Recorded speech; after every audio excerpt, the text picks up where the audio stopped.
आप देख रहे हैं आवाज़ द वॉइस। इस वक्त मैं मौजूद हूँ गुरुद्वारा बंगला साहिब में और मेरे साथ मौजूद है सिंह साहिब ज्ञानी रंजीत सिंह जी, जो गुरुद्वारा बंगला साहिब के हेड ग्रंथी हैं। आइए करते हैं इनसे बात। गुरु नानक देव जी का प्रकाश उत्सव आ रहा है, तो इस मौके पर गुरुद्वारे में क्या क्या तैयारियां चल रही हैं और यहाँ उस दिन क्या खास बनेगा?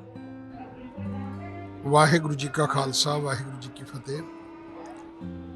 गुरुद्वारा बंगला साहब, गोल्डन टेम्पल, श्री दरबार साहब, हरमंदिर साहब के बाद पूरे वर्ल्ड में सिख धर्म का ये दूसरा स्थान है जहाँ सबसे ज़्यादा संगत एकत्र होती है, डेली भी और संडे को भी, और कोई भी गुरपुरब हो, नया साल हो। तो सिख धर्म का जो सबसे बड़ा गुरपुरब है वो श्री गुरु नानक देव महाराज जी का आगमन गुरपुरब है, जो अब 27 नवंबर को आ रहा है। उस उपलक्ष्य में 26 को नगर कीर्तन होएगा, जिसको सिख परेड बोलते हैं, जुलूस।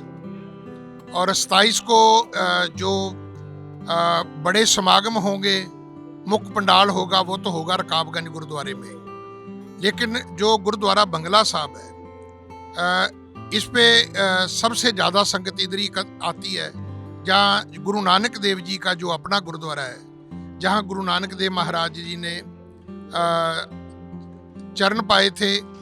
और लंबा समय वहाँ एक खूह है जिसका प्याऊ बनाकर महाराज ने जो शेरशाह सूरी मार्ग था उस पे लोगों को, राहगीर मुसाफिरों को पानी पिलाया था। तो उस गुरुद्वारे में ज़्यादा संगत रहेगी।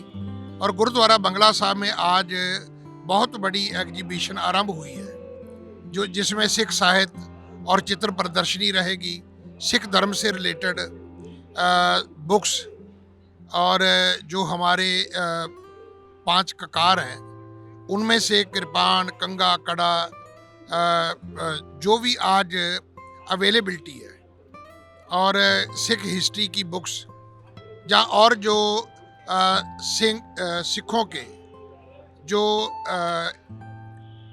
सिंबॉलिक है, जहाँ जो साइन अब नए बने हुए हैं, जहाँ बच्चों के लिए कॉमिक्स है, ऐसी सब चीज़ें जो है, गुरबानी की रिकॉर्डिंग है, उसके लिए फिर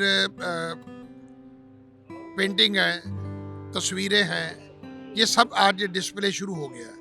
ये तकरीबन 10 दिन 12 दिन रहेगा और लंगर तो रहता ही है।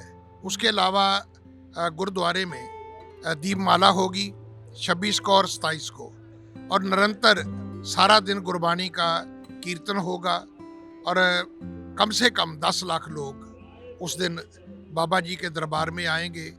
और जो लंगर की व्यवस्था है उसमें बहुत सारी वैरायटी आती है, क्योंकि हर सिख की ये श्रद्धा होती है कि इस गुरुपुरब पे हम भी अपने परिवार की तरफ से कुछ ना कुछ सेवा करें, तो वो सारी व्यवस्था लंगर हाल में रहेगी। तो हमारे लिए तो यही सबसे बड़ी बात होती है कि उस गुरुपुरब वाले दिन जो 10 लाख लोग आएंगे, हम उनको मत्था टिकवा लें, उनके जूते, उनकी पार्किंग, उनके लिए ये ध्यान रखना कि किसी तरह का कोई मिस हैपन ना हो, ये सबसे बड़ी सेवा होती है। सर, जैसे अभी आपने लंगर प्रथा के बारे में बताया, तो इसकी शुरुआत किसने की थी? इसकी शुरुआत भी गुरु नानक देव महाराज जी ने शुरू की थी। उन्होंने 20 रुपए का लंगर लगाया था। पिताजी ने 20 रुपये दिए थे कि आप सच्चा सौदा करके आओ, खरा सौदा करके आओ। तो उन्होंने जो साधु थे, महात्मा थे, संत लोग थे, जो चूड़काना एक आजकल पाकिस्तान में एरिया है, कि वहाँ एक जंगल में एक आश्रम था, वहाँ वो परमात्मा की भक्ति करते थे। गुरुजी उनके पास बहुत लंबा समय रहे। जब उन्होंने देखा कि यहाँ ना कोई रसोई है, ना खाना पकाया गया, ना खाना बाहर से आया, ना खाना बांटा गया, ना खाना कभी किसी ने खाया, तो गुरुजी ने उनसे ये पूछा था कि क्या आप खाते नहीं, कि आपको मिलता नहीं?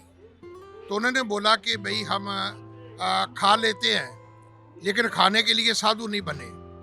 परमात्मा भेज दे तो खा लेते हैं, पर ना आए तो हम परमात्मा की रजा में भक्ति करते हैं। तो गुरुजी ने इसी को फैसला किया कि इससे और बड़ा सच्चा सौदा क्या हो सकता है। तो गुरु जी ने तब 20 रुपए का लंगर शुरू किया, जो आज पूरे वर्ल्ड में फ्री किचन के नाम पर सिख जो धर्म है, सिख कम्युनिटी है, उसकी बहुत बड़ी शान बना हुआ है। गुरु नानक देव जी की कई बातों से हमें क्या सीख मिलनी चाहिए? गुरु नानक देव महाराज की जो शिक्षा है उसमें पहली है किरत करना।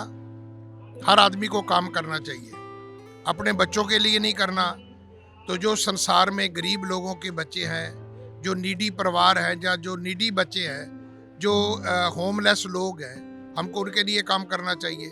दूसरा है नाम जपना, परमात्मा की भक्ति करनी चाहिए। और तीसरा है वंड छकना।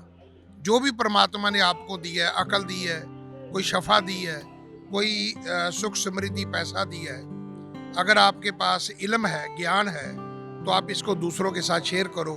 उसको बोलते हैं वंड छकना, किरत करनी, नाम जपना और वंड छकना। हमारे प्लेटफॉर्म आवाज़ द वॉइस की तरफ से आप लोगों को क्या संदेश देना चाहेंगे? मैं सबको बधाई देना चाहता हूँ और सबके लिए अरदास करना चाहता हूँ कि गुरु नानक देव महाराज जो जगत गुरु हैं, जो आए इस संसार को शीतलता देने थे, और अब जो संसार की हालत है ये कोई अच्छी नहीं है। ऐसा डर लगता है कि कहीं वर्ल्ड वारी ना लग जाए। तो मेरी तो अरदास है कि परमात्मा कृपा करे, जगत जलंदा रख ले अपनी कृपा धार, जित द्वारे उभरे तितै लेहो उबार। पूरे समस्त संसार में सुख रहे और सब संसार को गुरु महाराज के पावन गुरुपुर्ब की खुशियाँ प्राप्त हो।